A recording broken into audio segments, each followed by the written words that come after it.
Hello दोस्तों, क्या आप जानते हैं do you know use of model auxiliary verbs, use of can और कुड। रूल 1, कैन का प्रयोग पावर यानी शक्ति, एबिलिटी यानी योग्यता तथा कैपेसिटी यानी क्षमता को व्यक्त करने के लिए किया जाता है, जबकि कुड का प्रयोग पास्ट एबिलिटी, पावर, कैपेसिटी यानी भूतकाल की योग्यता, शक्ति और सामर्थ्य को व्यक्त करने के लिए किया जाता है। जैसे he can lift the box यानी वह संदूक को उठा सकता है। तो इसमें किसी भी चीज़ को उठाने के लिए हमें पावर की ज़रूरत पड़ेगी। तो इस सेंटेंस से जो हमें पता चल रहा है वो शक्ति का पता चल रहा है, यानी पावर का पता चल रहा है। तो इसलिए पावर के लिए जिस सेंटेंस में किसी पावर का जिक्र होता है, पावर की अभिव्यक्ति होती है, तो वहाँ पर हम कैन का यूज़ करते हैं। कब? जब सेंटेंस के अंत में सकता है, सकती है, सकते हैं यानी प्रेजेंट में होता है, तो तब हम कैन का यूज़ करते हैं। नेक्स्ट सेंटेंस लेते हैं, I could not come yesterday यानी मैं कल नहीं आ सका।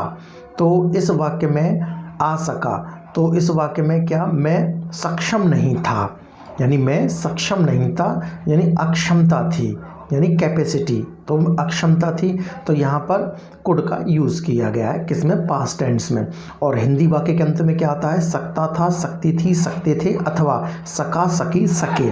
इस अर्थ में हम कुड का यूज़ करते हैं जब सेंटेंस में क्या शो होता है, कोई एबिलिटी, कोई पावर और कोई कैपेसिटी। नेक्स्ट रूल लेते हैं, रूल 2, कैन का प्रयोग परमिशन यानी अनुमति देने के भाव को व्यक्त करने के लिए भी किया जाता है। जैसे यू कैन गो नाउ, अब तुम जा सकते हो। कैन आई हेल्प यू, क्या मैं तुम्हारी सहायता कर सकता हूँ। तो यानी कैन का प्रयोग कब किया जाता है? परमिशन लेने और परमिशन देने, दोनों कंडीशन में हम कैन का प्रयोग करते हैं, जैसा कि इन दो सेंटेंसेस में दिखाया गया है। नेक्स्ट लेते हैं रूल 3, कुड का प्रयोग रिमोट पॉसिबिलिटी यानी दूर की संभावना को व्यक्त करने के लिए किया जाता है। जैसे there could be a bomb under your seat यानी अंडर योर सीट, तुम्हारी सीट के नीचे एक बॉम्ब हो सकता है। तो हो सकता है, तो यहाँ पर दूर की पॉसिबिलिटी है, तुम्हारी सीट के अंदर, तुम्हारी सीट के नीचे एक बॉम्ब हो सकता है। तो दूर की पॉसिबिलिटी, ये जो सेंटेंस है दूर की पॉसिबिलिटी की संभावना दर्शा रहा है, तो इसलिए हमने कुड का यूज़ किया है। चाहे वाक्य के अंत में सकता है, सकती है, सकते हैं आया हो या सका, सकी, सके आया हो। नेक्स्ट रूल 4, कुड का प्रयोग औपचारिक निवेदन वाले, औपचारिक निवेदन को इंग्लिश में बोलते हैं फॉर्मल रिक्वेस्ट वाले प्रश्नवाचक वाक्यों में भी किया जाता है। जो फॉर्मल रिक्वेस्ट होती है वहाँ हम कुड का यूज़ करते हैं। जैसे could I take your scooter, क्या मैं तुम्हारा स्कूटर ले सकता हूँ। तो इसमें ले सकता हूँ, तो इसमें पास्ट का कोई भी, इसमें पास्ट वाली कंडीशन अप्लाई नहीं होती है। जैसे सकता था, सकती थी, सकते थे, इस कंडीशन में हम कुड का यूज़ करते हैं, लेकिन नहीं।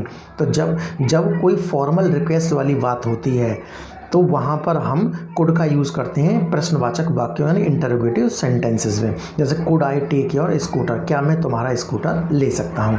तो दोस्तों, कैन और कुड का अगर ये यूज़ आपको पसंद आया हो तो वीडियो को लाइक करें, शेयर करें और LC Sharma academy YouTube channel को सब्सक्राइब करें। Thanks for watching.